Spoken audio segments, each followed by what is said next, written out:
tal? Muy buenas tardes. Soy Héctor de Mauleón. Le agradezco que nos acompañe nuevamente en una emisión del Foco. Le doy la bienvenida como cada semana a Beca Duncan. Hola, ¿qué tal? Y nos acompaña en esta ocasión Octavio Martínez, que es el encargado del archivo histórico del Museo de las Culturas del Mundo. Estamos en lo que fue la vieja Casa de Moneda, un lugar pues, que se remonta a los orígenes mismos de la ciudad, una parte del Palacio de las Casas Nuevas que se llamó de Moctezuma. Es correcto.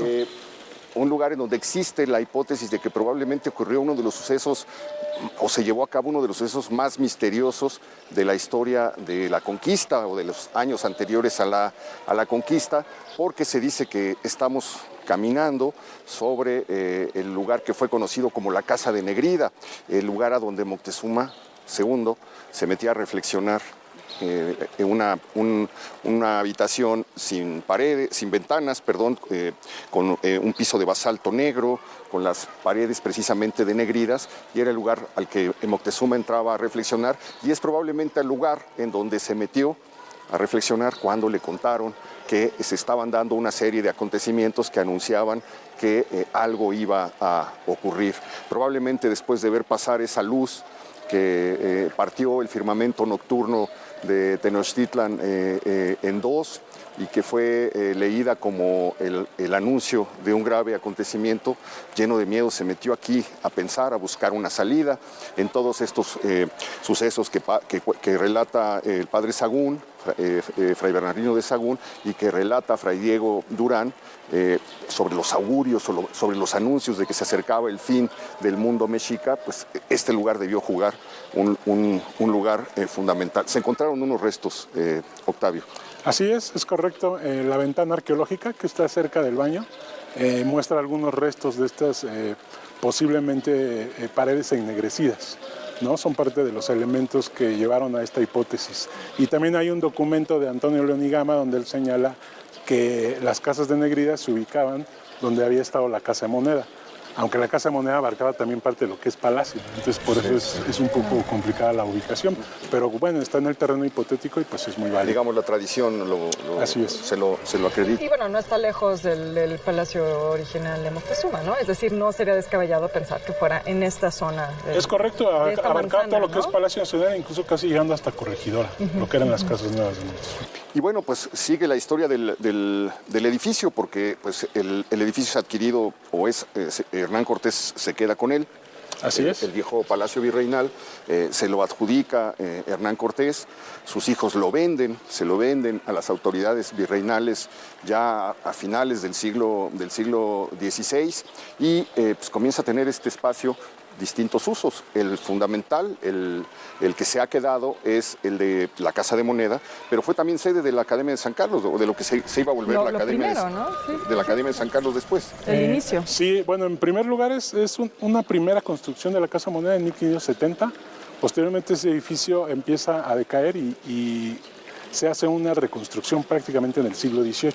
Que esta es la de Constanzó, Lorenzo Rodríguez. Exactamente, de entre 1731 y 1734. Pocos años después, Jerónimo Antonio Gil, que fue encargado del taller de grabado, él hace la propuesta para que se lleve a cabo una academia de artes que acompañaran a todas estas labores del grabado. Claro. Y de ahí surge precisamente. Es que a veces no lo pensamos, pero se necesitaban artistas para hacer las monedas, ¿no? Hay que partir de un dibujo y luego de un grabado para tener los motivos que encontramos en las monedas. Es correcto, era un trabajo artístico el que se hacía en las monedas. Muy bien, y pues la Casa de Moneda se va y el edificio queda destinado a distintas cosas, como ha ocurrido con la mayor parte de los grandes edificios del centro histórico, pero termina por volverse sede del Museo Nacional de Arqueología, con un paréntesis que es el Museo Imperial de Maximiliano, ¿no? El museo como tal existía desde 1825 en lo que era la antigua universidad. Va a cumplir 200 años. Así es correcto, cumple 200 años. Donde ahorita se ubica, atrás de la Suprema Corte de Justicia, estaba la antigua universidad. La Pontificia. El edificio ya no existe. Ahí en dos pequeños, primero en un salón, luego en dos pequeños salones, fue la primera sede del museo. Pero precisamente en la coyuntura del imperio de Maximiliano se dan las condiciones para que se haga el traslado a un espacio más grande, que permitiera la exhibición mucho mejor de las piezas. Qué curioso, porque hablamos de León y Gama. León y Gama es el que da cuenta del hallazgo de las dos piedras.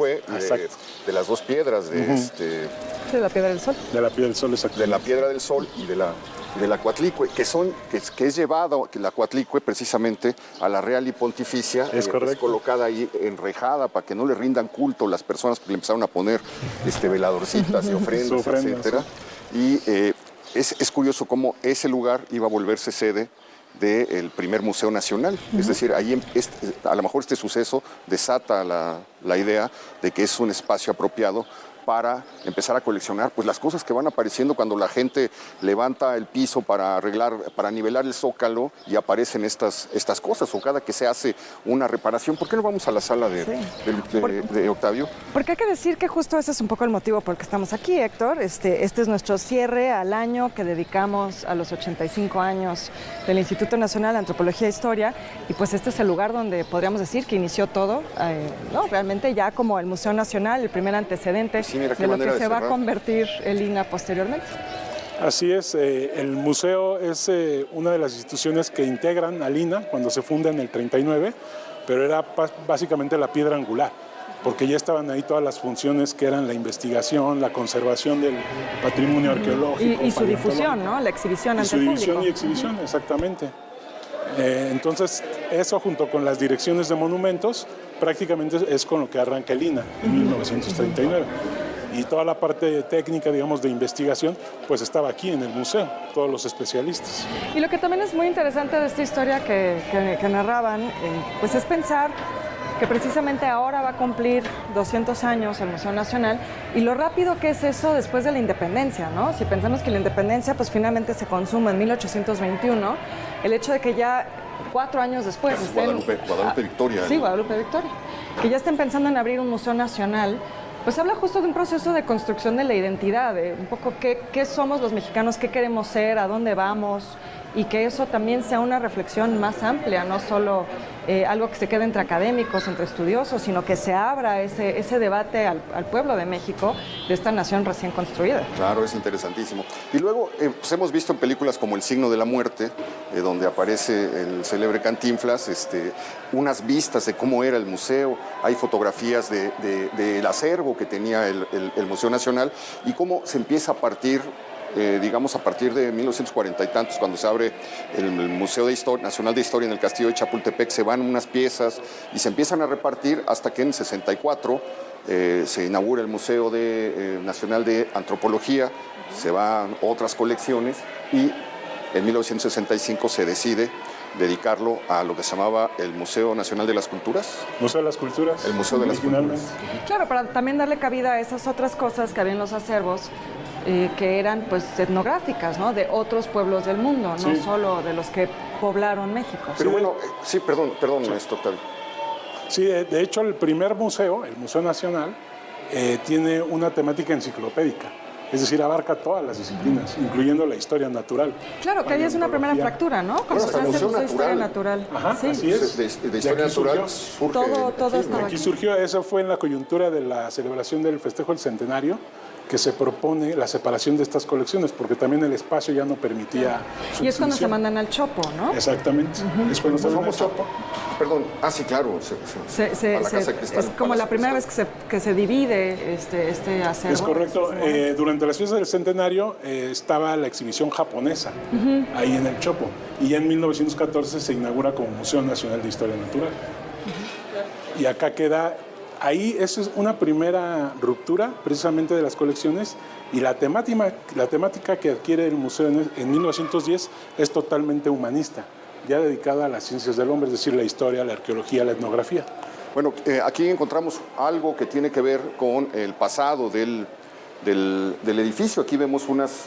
Pues no sé qué, porque explícanos. Como ventanas, ¿no? Sí, son nuestras ventanas arqueológicas, algunas de nuestras ventanas arqueológicas, donde al fondo presumiblemente tenemos lo que es el nivel prehispánico.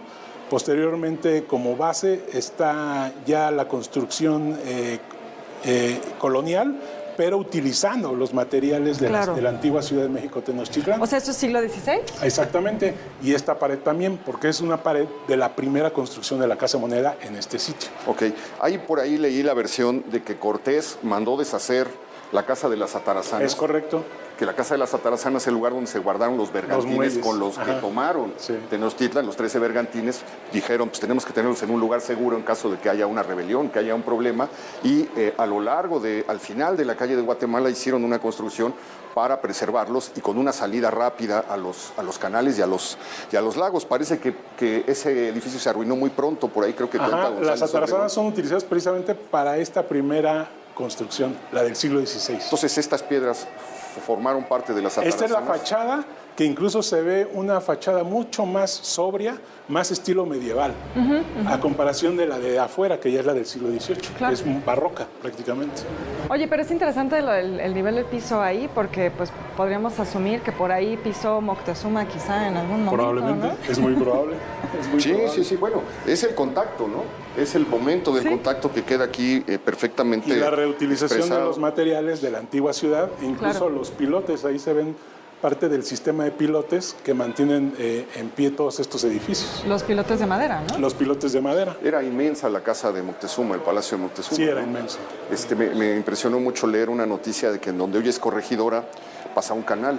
Es correcto. Y en los años 80, al tratar de rescatar y restaurar eso, encontraron una trajinera, una embarcación que se había hundido, que había quedado sepultada en el lodo durante muchísimo tiempo, y cuando la rescataron estaba una vajilla, que probablemente la llamaron en ese tiempo las vajillas de Moctezuma, es decir, un cargamento que se hundió ahí, se quedó enterrado hasta los años 80, en los que se hizo un rescate. Y acá vemos herramientas que ya se ven en el periodo virreinal. Es precisamente una ambientación histórica del primer sistema de acuñación utilizado en este sitio, que es a golpe de martillo, que daba como resultado la moneda macuquina, que no era totalmente circular. Ese es todavía un sistema muy medieval. Ya posteriormente en la reconstrucción del siglo XVIII ya se utiliza maquinaria que daba como resultado una moneda totalmente circular, un proceso ya más industrializado. Estas son las macuquines, bueno, aquí las estamos viendo, están completamente irregulares. ¿Por qué les llaman macuquines? Pues precisamente porque tenían estos cortes que en realidad eran una merma, porque había mucho fraude en cuanto le cortaban pedacitos. Es decir, porque no se sabía exactamente cuál era la forma de la moneda. Fue parte de lo O sea, de le la cortaban y con esos pedacitos hacían otro peso, de ahí viene el le iban peso. sacando pedacito de pedacito y pues se iba Hasta que obteniendo plata. pesaba, se ¿no? iba obteniendo buena cantidad de plata. Y ya con la reestructuración lo que se buscaba era hacer la moneda con el cintillo, que es este rayado Claro. que lleva en la orilla, que ya evita que la cercenen. La moneda, Bueno, pues la lo que pieza. estamos viendo son monedas que se hicieron, que se acuñaron, o tuvieron que acuñarse en Es este correcto, lugar, es correcto. En este lugar. Las Sí, monedas, esta selección fue prestada por el Museo Nacional de Historia y se seleccionaron piezas que se hubieran producido precisamente aquí. muy bien, pues son muy célebres, muy conocidas, las Carlos y Juana, de 8 reales, monedas de 4 reales de Felipe II. Ahí se ven distintos sellos, ¿no? Los sellos característicos de ese momento, y las más famosas son las columnarias, ¿no? ¿Es correcto? Que son estas. Aquí es una Es moneda correcto. de 1737 con las 2 columnas, las columnas de Hércules, y de 8 reales. Están súper conservadas, ¿no? Sí, increíble. Se pone uno a pensar cuál habrá sido la historia de estas monedas, cómo fueron pasando de mano en mano, por cuántas manos pasaron, cuántos sueños no compraron, o cuántas necesidades no aliviaron, o cuántas ambiciones no despertaron hasta llegar a este lugar, a esta vitrina. por manos que no imaginaremos. Sí, la moneda columnaria fue una moneda de circulación mundial. Era prácticamente, circulaba en todo el imperio, y este era el principal centro de producción de la moneda. Incluso la fachada tiene los mismos elementos de la moneda, las columnas de Hércules, con el cintillo del Plus Ultra, con la leyenda. Y ahora el encargado de la Casa de Moneda, pues era una persona, una alta personalidad, tenía un cargo importantísimo, y eran cargos que se compraban, ¿no? Sí, el primer De por vida, encargado, de por sí, el vida. primer encargado fue Nicolás Peinado de Valenzuela, que él ya propone toda esta reestructuración, y era un alto funcionario del gobierno borbónico. Ok, le llaman la seca. La seca es el sello que aparece ahí, que es donde se produce la moneda. Ok. Todas las monedas deben de traer la seca, que identifica su origen. Muy bien, qué interesantes. Y esta es nuestra llave original, la llave original que incluso sigue abriendo. Ah, sí. Esta ya no se utiliza porque ya está aquí conservada, porque es la original, pero hay una copia que se hizo para poder seguir operando la puerta. Imagínate. No, bueno, qué llavecita. Sí, no, pues era imposible sacar Traer a la calle, varias. para eso está el portero, ¿no? Sí, claro, claro. ¿Aquí qué estamos viendo? Es otra ambientación. Bueno, es precisamente ya esta segunda parte de la sala de sitio. Ya abordamos ya la vida del inmueble ya como museo. Desde 1966 aquí. Aunque cumple 200 años el Museo Nacional, desde aquí permanece desde 1866. 1866 es cuando se establece aquí. Desde 1865 es el decreto que precisamente podemos observar ahí, el decreto imperial, donde se ordena el traslado, pero se inaugura hasta julio de 1866, que precisamente en el día del cumpleaños del emperador. Se inaugura acá un museo encaminado al cultivo de la historia, de la arqueología y de la historia natural. Y ahí sigue siendo, sí, los tres temas, ¿no? Es interesante. Museo público, además. Ajá, ¿no? incluyendo la historia natural, con ese carácter enciclopédico, Sí. muy del siglo XVIII, XIX. Y eso, bueno, es interesante porque se inscribe en, digamos, la historia de los museos mundial, ¿no? Que tiene que ver con los gabinetes de curiosidades, donde lo mismo se coleccionaban fósiles que antigüedades griegas, que monedas, y un poco de todo lo que se creía que era digno de estudio. Es correcto, casi todos los museos tienen como ese devenir. El caso de México en particular, pues se mantuvo ese sistema casi hasta 1910, que es cuando inicia ya la separación, y que posteriormente pues heredaría al INA todos estos museos. Hay una placa ahí, es la placa que me imagino que es la que estaba en la torre de la catedral, hablando de la Piedra del Sol, ¿o? Bueno, la placa no estuvo en la torre de la catedral. La Piedra del Sol sí estuvo ahí mucho tiempo, adosada en una de las columnas de las torres. Y esta cédula, pudiéramos decir que es una cédula, es la que tenía aquí, cuando se conservaba en la Galería de Monolitos. Sí, dice 1885, ¿no? Que es cuando se retira de ahí de la catedral. ¿Qué dice? No sé. Bueno, que en el mes de diciembre de 1790... Luego no veo es cuando son halladas en la renivelación. Al practicarse la nivelación del nuevo empedrado, Por el nuevo de la empedrado Plaza Mayor, de esta capital, Ajá. Fue descubierto este monolito, Y colocado después al pie de la torre occidental occidental de la catedral. Hacia 1885 lo retiran de la torre y lo trasladan ya acá al museo. Ha de haber sido un problemón traerlo, ¿no? Sí, están los documentos que precisamente hablan todo el proceso de traslado y sí fue...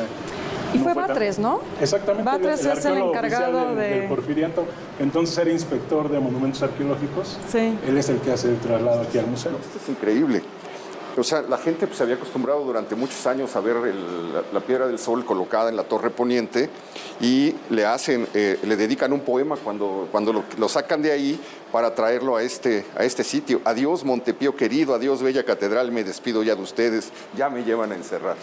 Y es una ilustración de Hegel, un artista alemán, austriaco, ¿no? Sí, es alemán. Que vino aquí a buscar fortuna, nunca le fue bien, pero dejó unas vistas. Bueno, esto forma parte de un cuadro, me parece, de un óleo que... Sí, es un fragmento eso. De un óleo, sí.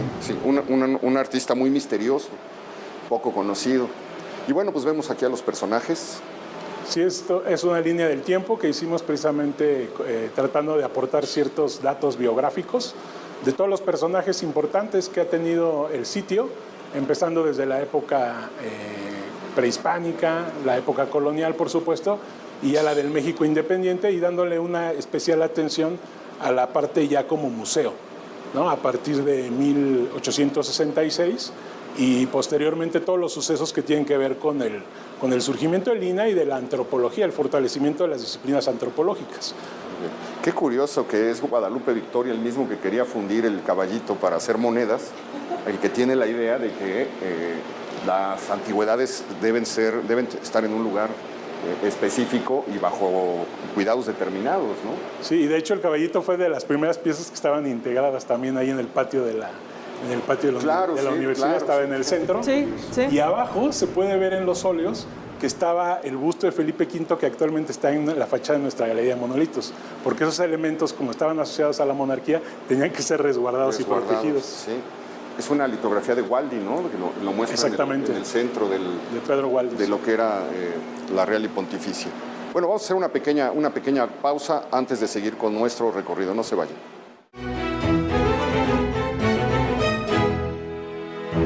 Los Los sucesos más relevantes del espacio nacional solo pueden ser llevados por dos grandes analistas. Todo personal, con Jorge Fernández. ¿Cómo se llegó a esas conclusiones? Y Viviana Belsazo. Vamos a otro tema. Hoy terminó la convención. Lunes a viernes a las 11 de la noche, hora ADN 40. El throning es una tendencia de citas entre la generación Z, donde las relaciones se buscan más por el lograr beneficios en las redes sociales que por un interés amoroso. Y es que en lugar de buscar conexiones basadas en el amor o la afinidad, las personas que practican el throning buscan colocarse al lado de personas cuya influencia o popularidad pueda contribuir a solidarizar su marca personal. Esta práctica, que tiene matices del cazafortunas del pasado, refleja la importancia que hoy tiene la imagen en redes sociales, especialmente entre las generaciones más jóvenes. Para ADN 40, Fuerza Informativa Azteca. Las noticias no paran y tú tampoco. Por eso siempre encontramos la manera de informarte en donde estés. Análisis y coberturas de los eventos más importantes en México, el mundo, tu colonia y chance hasta tu calle. Toda la información cuando quieras, donde quieras. Somos ADN 40. ¿Por qué a veces te despiertas a las 3 de la mañana? Despertarse en la madrugada y tener problemas para volver a dormir es una situación molesta para muchas personas. Este trastorno en el sueño puede ocurrir entre las 3 y las 5 de la mañana y tiene una explicación científica. Según los expertos, tiene que ver con una baja de niveles de azúcar en sangre. El descenso de la glucosa provoca la liberación de hormonas del estrés, mayor cortisol y el aumento de la adrenalina. Estos tres factores alteran el sueño profundo y provocan que las personas interrumpan su descanso. Para no despertarse en la madrugada, reduzca el consumo de grasas saturadas, proteínas moderadas y pocos carbohidratos. Los ajustes alimenticios ayudarán a mejorar. Pues aquí ocurre algo completamente interesante. Esta es la fachada original de la Casa de Moneda, con esos colores. Esto era la calle, esto era parte de la vía pública y lo que la gente del siglo XVI veía como fachada de la Casa de Moneda, precisamente esto que tenemos aquí enfrente y que permanece resguardado tras los muros del edificio original. Pero nos explicaba Octavio aquí otra cosa que es maravillosa y que deberíamos observar con atención, por favor, Octavio. Sí, bueno, la ventana arqueológica finalmente nos da testimonio de toda la historia del sitio, ¿no? Empezando por el basamento prehispánico que se ubica ahí al fondo, la reutilización de materiales precisamente en esa base que se ve para el edificio a la Casa de Moneda del siglo XVI. Posteriormente tenemos acá el nivel del siglo XVIII, de la reestructuración que se hace entre 1731 y 34, y ya lo que sería el siglo XIX, con lo que es el antiguo Museo Nacional, y luego el siglo XX, 1965. El piso de la inauguración del Museo de las Culturas. Es impresionante. ¿Y como es empedrado, ese es el nivel de calle? Esa es la base para la construcción del siglo XVI. El nivel de calle sería, digamos, que el último, allá al fondo. Pero el nivel de calle prehispánico. Es prehispánico. Sí, no, yo me refería como del siglo XVI. Siglo XVI, sería sí, ese. exactamente. Sí, o sea, la gente caminaba por aquí. Probablemente la calle de Moneda pues, tenía una forma completamente, o muy unas distinta. Dimensiones muy distintas Sí, ha a cambiado las mucho. actuales, ¿no? Pues increíble cómo en unos cuantos metros podemos detenernos y encontrar tantas cosas. Muchísimas gracias, Octavio, te agradezco mucho. Muchas gracias, Octavio. Con nosotros. Bueno, pues vamos a entrar propiamente. Muchísimas gracias. Adelante. A lo que es el Museo de las Culturas del Mundo. Nos recibe Alejandra Gómez, su directora. Bienvenido. Gracias, Hola, Alejandra. Bienvenida, Meca. Muchas gracias. Oye, esta puerta, Alejandra, ¿es de qué época? Es el portón original de lo que fuera la Casa de Moneda. Del 18. El siglo XVIII, y los aldabones maravillosos que se ven ahí, y todo el trabajo de bronce, es de influencia china. Justamente hace rato vinieron del Museo Nacional de Beijing, están haciendo un catálogo de las maravillas que tiene China alrededor del mundo, y estos aldabones son parte de ese catálogo que se está hubo mucho recopilando. intercambio con China, ¿no? Muchísimo. Ahora nos parece una cosa muy nueva las relaciones comerciales con China, pero realmente es algo que pues se puede trazar al virreinato. Tuvieron que llegar en la nao de China, imagínate el traslado, en fin. En el famoso galeón. Es lo que nos recibe en este espacio maravilloso. Y lo primero que nos asalta es el mural de Tamayo. El mural de Tamayo, pasen a verlo, por favor. Un mural maravilloso que pintó don Rufino Tamayo en 1938. El mural se llama La Revolución y como pueden ver, pues se trata de, pues del sublevamiento, del empoderamiento, podríamos decir ahora, de la clase obrera y campesina, dándole la vuelta al sistema social. En el 38 pues ya estaba más o menos consolidado el proceso revolucionario. Sí. Y el muralismo también ya había pasado su etapa más poderosa, digamos. Don Rufino estudiaba música aquí enfrente del conservatorio. Conoció algo a Tamayo aquí, en el edificio enfrente, que son los laboratorios de arqueología del INA. Y seguramente había intercambio con los museógrafos de aquel entonces, con los artistas, y le encomendaron esta obra que enmarca la bellísima biblioteca Pedro Bosch Gimpera. Además llama la atención porque es un Tamayo como no estamos acostumbrados a verlo, ¿no? Es un Tamayo muy temprano, muy en el lenguaje del muralismo. Ladrándole a la luna. No está su azul, ¿no? Tan característico, sus rojos. Es una cosa muy interesante porque pues nos ayuda a entender los inicios de este pintor maravilloso. Así es. Y si gustan, les quiero mostrar un poco de la biblioteca del museo. Solo un poquito porque tenemos mucho que ver y seguramente no vamos a acabar. No, pero pues las bibliotecas siempre se agradece visitarlas. Y además quedan invitados pues para una segunda visita. Muchas gracias. Esta biblioteca alberga más de 7,000 volúmenes dedicados a la historia, la antropología y la arqueología de todo el mundo. Ale, y la biblioteca existe desde 1910, tengo entendido, ¿no? Se renovó en 1910, es más antigua. Okay. Era la biblioteca del Museo Nacional, pero don Porfirio Díaz le da este toque como arquitectónico y le da un auge para que los arqueólogos y antropólogos del momento se reunieran aquí pues a debatir sobre el devenir de los hallazgos que se estaban dando en esas vamos a darle épocas. un recorrido Claro rápido que por sí. los libros que están allí. Claro que sí, hay unos pocos libros en exhibición, como publicaciones que tiene el INA, un libro antiguo del Museo del 65, la obra de Julio César Olive Negrete, los fundadores del museo. Pero, mira, este es muy interesante, Héctor, porque don Pedro Bosch Gimpera era un antropólogo y arqueólogo de origen catalán. Maestro en la UNAM. La biblioteca lleva su nombre, porque además de toda su trayectoria antropológica, él fue el primero en abrir las materias del estudio del Medio Oriente o del Oriente Antiguo en México. En la Escuela Nacional de Antropología se impartían clases sobre Egipto y Mesopotamia que impartía don Pedro Bosch, y por eso de alguna manera también un homenaje a él que abrió esa mirada al mundo desde México y desde este lugar en particular. Híjole, Antonio Pompa y Pompa fue mi maestro. ¿A poco? Sí, ya era tan grande que daba clases con un megáfono. Ay, ¿en serio? Miren, este libro acaba de salir en coedición con el INA y la Cámara de Diputados. Es la historia del Museo Nacional. Van a ser 3 tomos. Octavio participó aquí, obviamente. Y pues bueno, si alguien quiere adquirirlo, está a la venta en el museo. Van a ser 3 tomos. Esa es solo la primera parte. Algunas fotografías históricas de cómo era la biblioteca. Qué bonito. El catálogo de la colección de antropología de 1895. Oye, Así y esta es. foto maravillosa donde vemos muchas mujeres, me da gusto. Sí. Es el lugar donde estamos, ¿verdad? Así es aquí la biblioteca antes de las renovaciones más recientes, pero como ven la estructura es la misma. Sí, el techo es el mismo. Sí, también, ¿no? sí, sí. Y bueno, hay que decirle al auditorio que esta biblioteca es de consulta pública, pueden venir aquí a estudiar, a trabajar. Hay un catálogo en el cual se puede explorar el acervo y también hay préstamos interbibliotecarios y a domicilio para las estudiantes de antropología. Bueno, y aquí literalmente pueden descubrir el mundo entero, ¿no? Pueden descubrir el mundo entero. Es un viaje que desde el centro histórico se puede emprender por varios rincones del orbe a través de la literatura. Oye, pues qué interesantes están los libros, se antojan todos. Mira este de Los invitamos a que vengan aquí a echarse un clavado. Sí, la verdad que más sí. de 150 años. Cuando gusten. Oye, y todos estos también, arte popular de Brasil, artes aplicadas de Corea. Hay catálogos de exposiciones que se han hecho aquí desde el 64,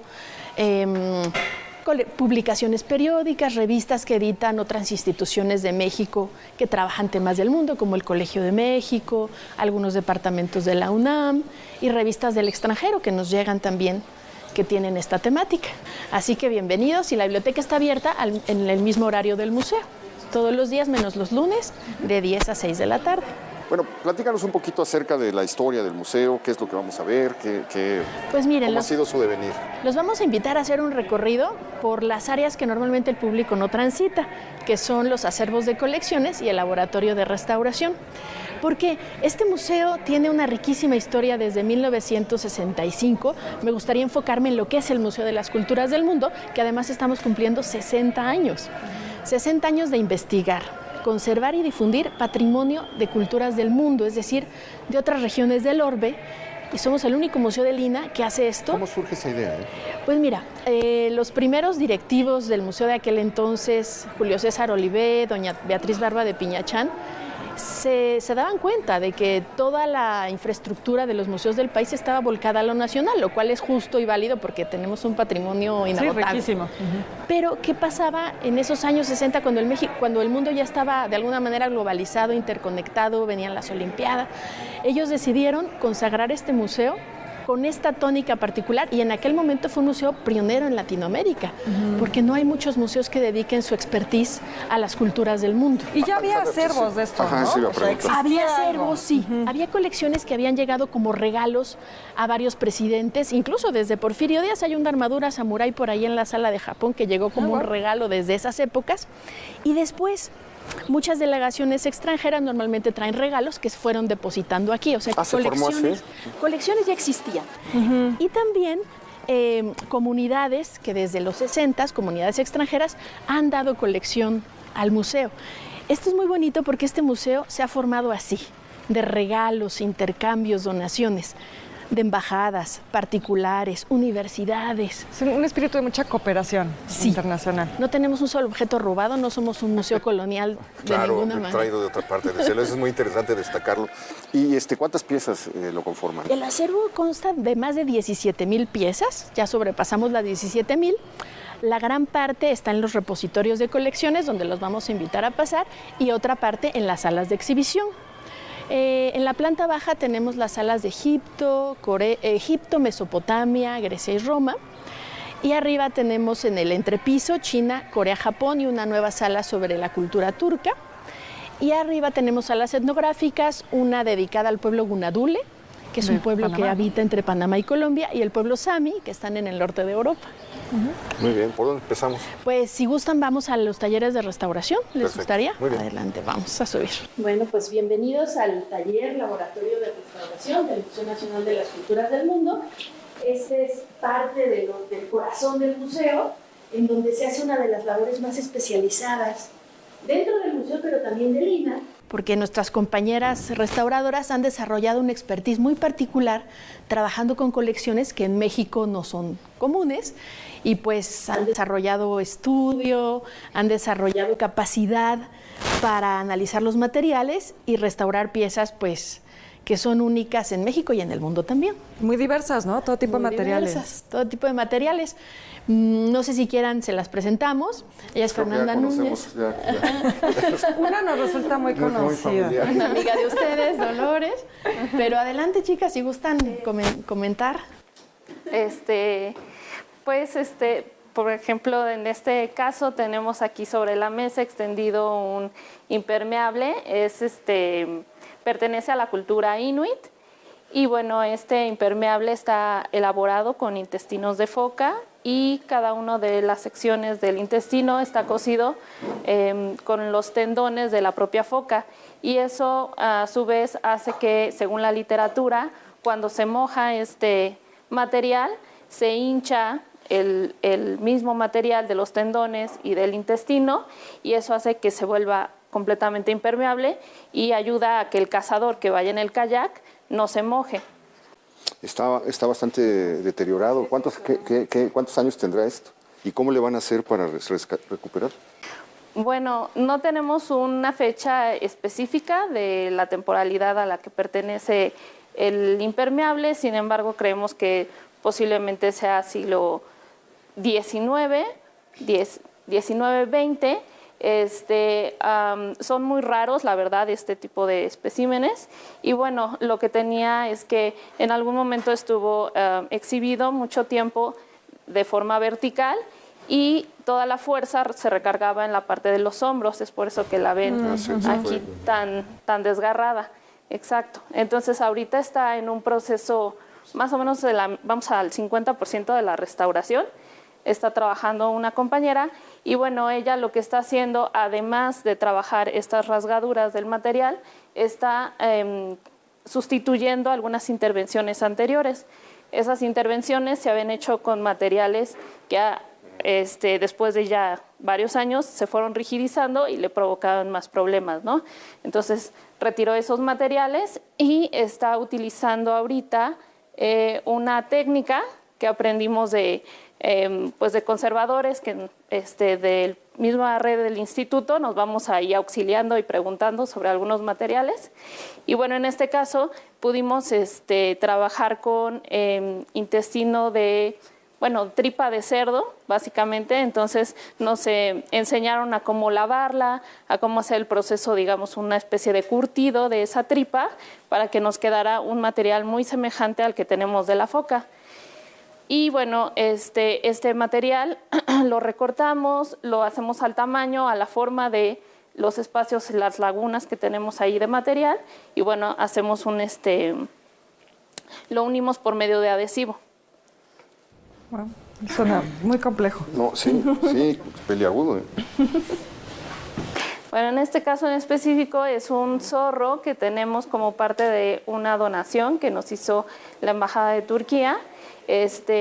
Forma parte de una indumentaria de un guerrero y el problema que tuvimos en este caso fue que traía un ataque biológico, el zorro. Entonces, de hecho aquí dejé algunos restos. O sea, por ataque biológico estamos hablando de bichos. Estamos hablando de bichos, ajá.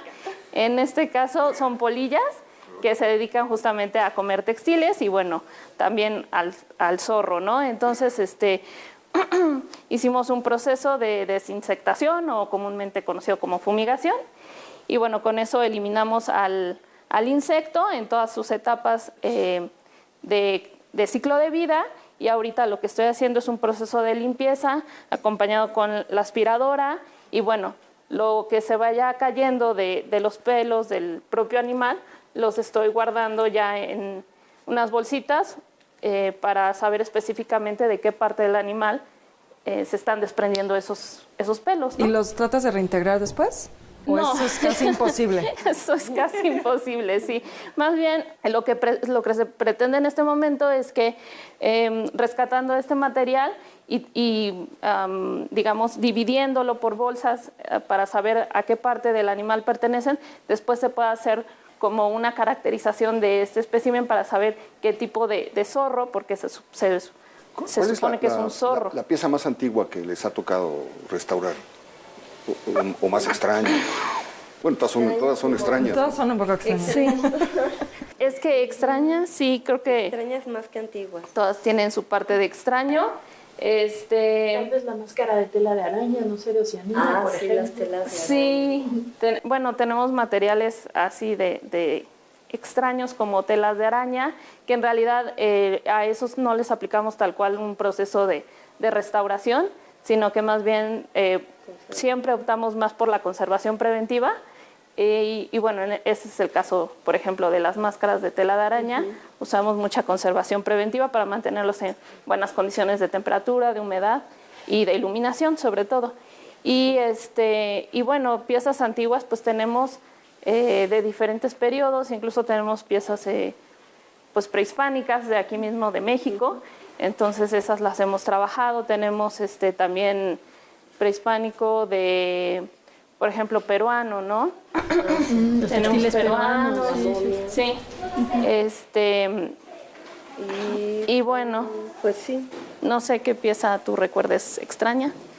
Piezas muy extrañas, pues, o sea, en sí las culturas lo que vemos es que justamente aprovechan todos los materiales y te encuentras cosas como que si te pones a analizarlo, los collares o los tocados de uñas de oso, es literalmente todo el oso en el collar. Están sus patitas y sus manos completas. Un cinturón de 150 tucanes, porque hay 150 picos. Y Una máscara que parece de piel, pero no sabemos de qué piel. Y, ¿qué será? Bueno, las piezas de Oceanía son bastante extrañas. Las piezas vudú también tienen bastante contenido de materiales que desconocemos qué son, porque ellos mismos no dicen qué materiales utilizan. Y te encuentras de todo, o cosas que contienen algo que no sabemos qué es. Muy bien, pues qué interesante. ¿Por dónde seguimos? Los vamos a llevar ahora a los depósitos de colecciones, que es otra de las áreas que están restringidas al público, pero para que puedan conocer un poco qué hay detrás de todo el trabajo que se hace en el museo. Muy bien, vamos. Muchísimas gracias. Muchas gracias.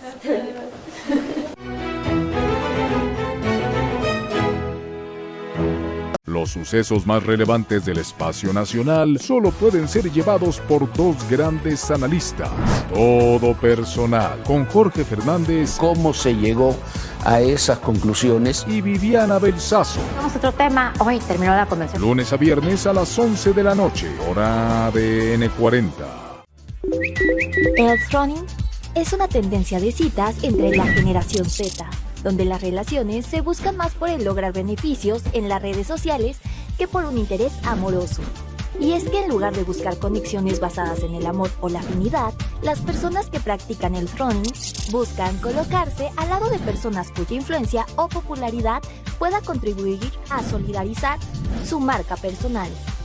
Esta práctica, que tiene matices del cazafortunas del pasado, refleja la importancia que hoy tiene la imagen en redes sociales, especialmente entre las generaciones más jóvenes. Para DN40, Fuerza Informativa Azteca. Las noticias no paran y tú tampoco. Por eso siempre encontramos la manera de informarte en donde estés. Análisis y coberturas de los eventos más importantes en México, el mundo, tu colonia y chance hasta tu calle. Toda la información cuando quieras, donde quieras. Somos ADN 40. ¿Por qué a veces te despiertas a las 3 de la mañana? Despertarse en la madrugada y tener problemas para volver a dormir es una situación molesta para muchas personas. Este trastorno en el sueño puede ocurrir entre las 3 y las 5 de la mañana y tiene una explicación científica. Según los expertos, tiene que ver con una baja de niveles de azúcar en sangre. El descenso de la glucosa provoca la liberación de hormonas del estrés, mayor cortisol y el aumento de la adrenalina. Estos tres factores alteran el sueño profundo y provocan que las personas interrumpan su descanso. Para no despertarse en la madrugada, reduzca el consumo de grasas saturadas, proteínas moderadas y pocos carbohidratos. Los ajustes alimenticios ayudarán a mejorar el descanso nocturno. Sin embargo, existen otros factores que pueden alterar el sueño, como lo son el estrés, la ansiedad y el consumo de ciertos medicamentos. Además, se sugiere evitar la exposición a pantallas, celulares y televisores antes de dormir. Y por supuesto, cualquier síntoma que tengas, consultar a un médico, ya que el sueño es fundamental para la salud. Para ADN 40, Fuerza Informativa Azteca. Cada día tiene cosas nuevas. No te quedes fuera del mundo de la información. Noticias para despertar. Con Valentina Rodríguez y Viridiana Hernández. Es importante que conozca el estado de las líneas del metro capitalino. Lunes a viernes a las 5:30 de la mañana. Por ADN 40. Siempre conmigo.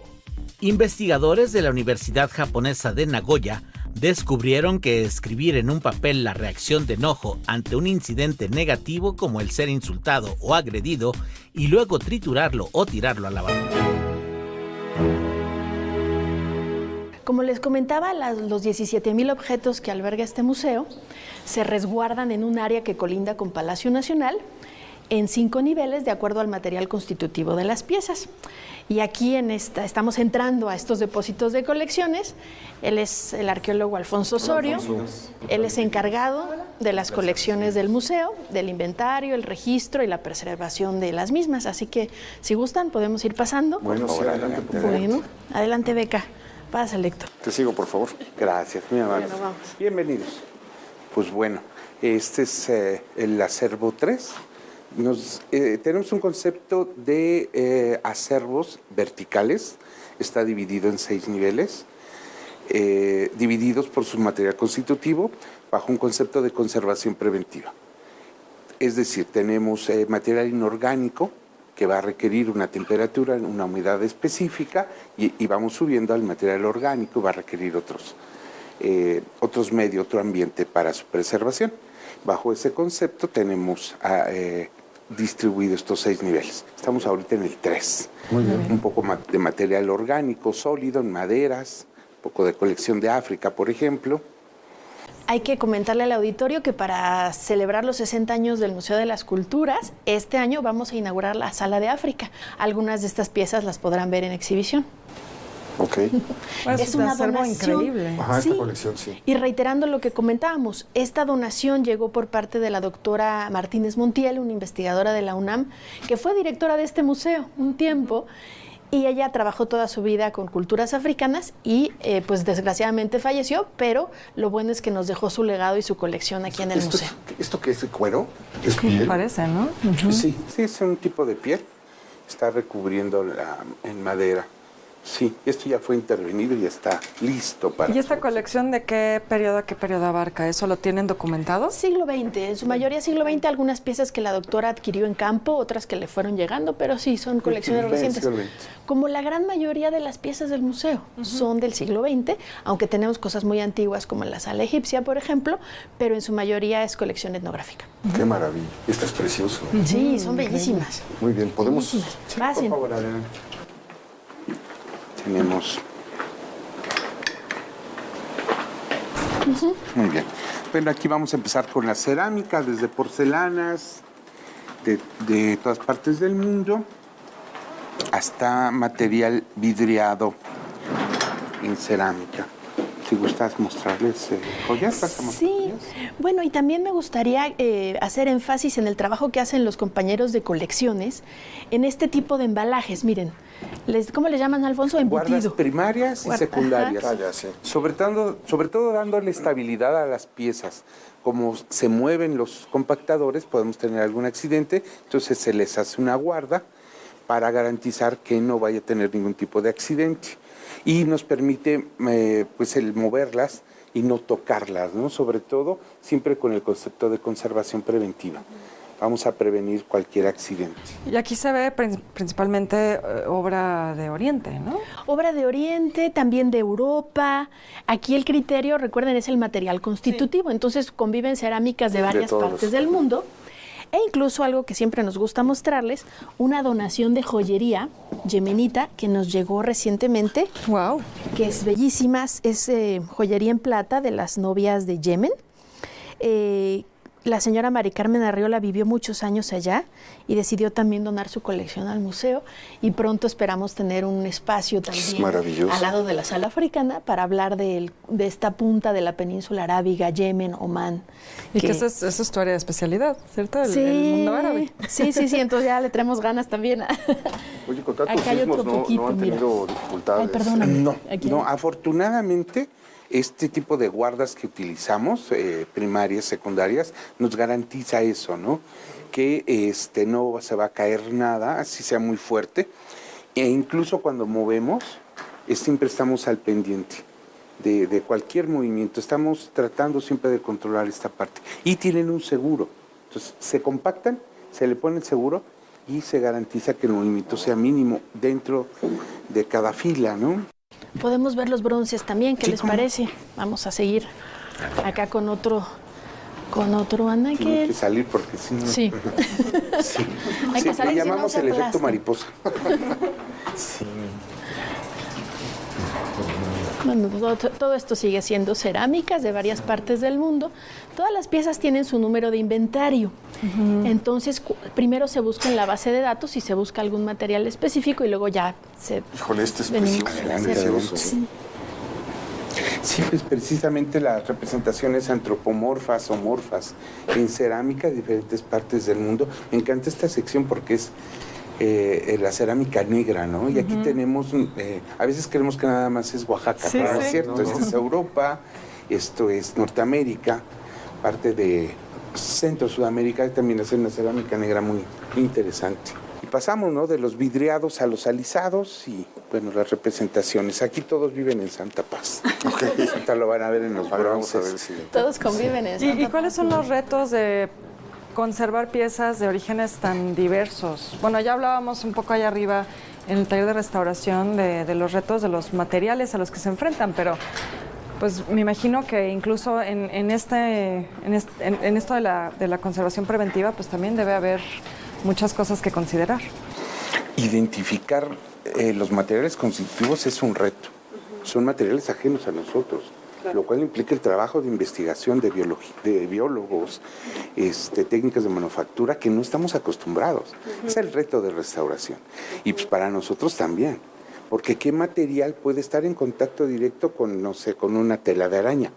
Claro. O sea, son ese tipo de retos, ¿no? No sé, recuerdo la darbuca que tiene la membrana de piel de pescado. O sea, ¿qué hacemos? Son retos, sí son muy grandes retos, pero también es el redescubrir las colecciones. O sea, nunca podemos decir que un objeto fue totalmente investigado.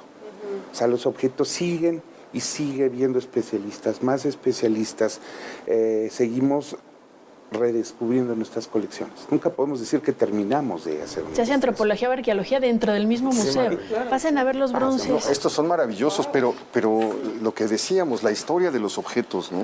Esto fue una donación de la embajada china, réplicas de sus tesoros nacionales, pero hechas en el mismo material, con los mismos procesos, una joya de piezas.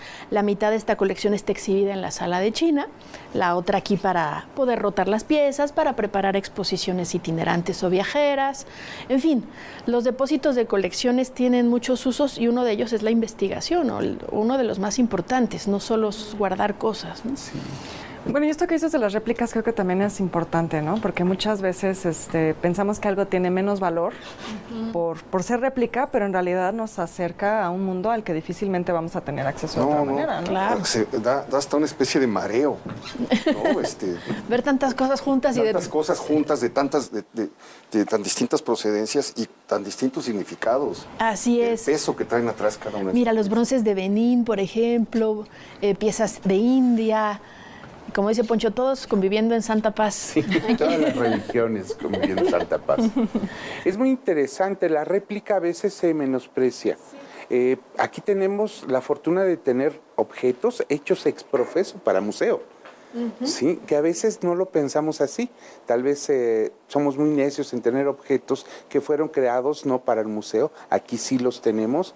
Tenemos facsímiles, que sería la otra parte, ¿no? Utilizar las mismas técnicas de manufactura, los mismos materiales constitutivos y nos dan los famosos facsímiles, ¿no? Y a tener réplicas. Y ha sido una tradición de la museografía mexicana, ¿no? Que debería de ser valorada. Claro. De verdad, porque a veces desaparecen algunos objetos. Mira, ahí en la planta, en la parte de abajo tenemos un montón de jarras para café que vienen también de la península arábiga, que en este ritual tan importante para ellos que es la hospitalidad, ofrecerte un buen café cuando llegas a algún sitio y bueno, pronto también saldrán a la luz para nuestra salita de mundo árabe. Oye, y una increíble cantidad de armas, de espadas, floretes y no sé qué tantas cosas, ¿no? Aquí tratamos de representar precisamente este tipo de, digamos que la historia de las armas, ¿no? Tenemos desde objetos maurís, hachas, los bronces chinos, algunos sables samurái, armas de fuego, de todo tipo. Granadas, ¿no? Veo por ahí, ¿no? Granadas de fragmentación de la Guerra de Liberación de Argelia. Esa fue una donación del gobierno argelino en los 80s, muy orgullosos de su revolución, que es muy reciente. Sí. Nos donaron también armas con las que se combatió en Argelia. Sí, entonces también la historia política, ¿no? Exacto, da cuenta de todo. Recogiendo. Y también es interesante lo que cada país decide donar, ¿no? Nos habla también de qué es lo que valoran. De cómo quieren que lo vean. Cómo se quieren mostrar. Ser vistos, sí. Así es. Pues, interesantísimo esto. Lástima que se nos vino encima el tiempo. Siento que apenas estábamos empezando a entrar en materia, pero tal vez podamos regresar. Regresen cuando gusten, esta es su casa. Como decía, tal vez podamos volver a agotar esta visita, a darnos una vuelta por las salas, pero por lo pronto pues queda hecha la invitación a conocer este lugar pues, tan prodigioso es que cuando uno entra a estos lugares... Sí, tan cargado de historia. Tan cargados, ¿no? de tiempo, de mensajes, tantas cosas están volando que vale muchísimo, muchísimo la pena entrar con calma, detenerse, observar, aprender y celebrar la riqueza de los museos de México. Ha sido un año extraordinario. Sí, un año maravilloso, dedicado a los 85 años del INA, 85 aniversario, y también, como decimos, Héctor, un homenaje a pues personas como ustedes, que son quienes hacen posible. A quienes les debemos Exacto. que podamos ver y disfrutar y preciarnos y enorgullecernos de todo esto. Muchísimas gracias. Alejandra, muchísimas gracias. Gracias a ustedes, Alfonso, bienvenidos. gracias. Muchas gracias. Esperemos verlos Muchas pronto, gracias. esperemos verlos pronto en su casa. Gracias, Beca. Gracias, y Héctor. bueno, pues espero que haya disfrutado este recorrido. Sígasela pasando bien y nos vemos la semana próxima, ya lo sabe usted, aquí en El Foco.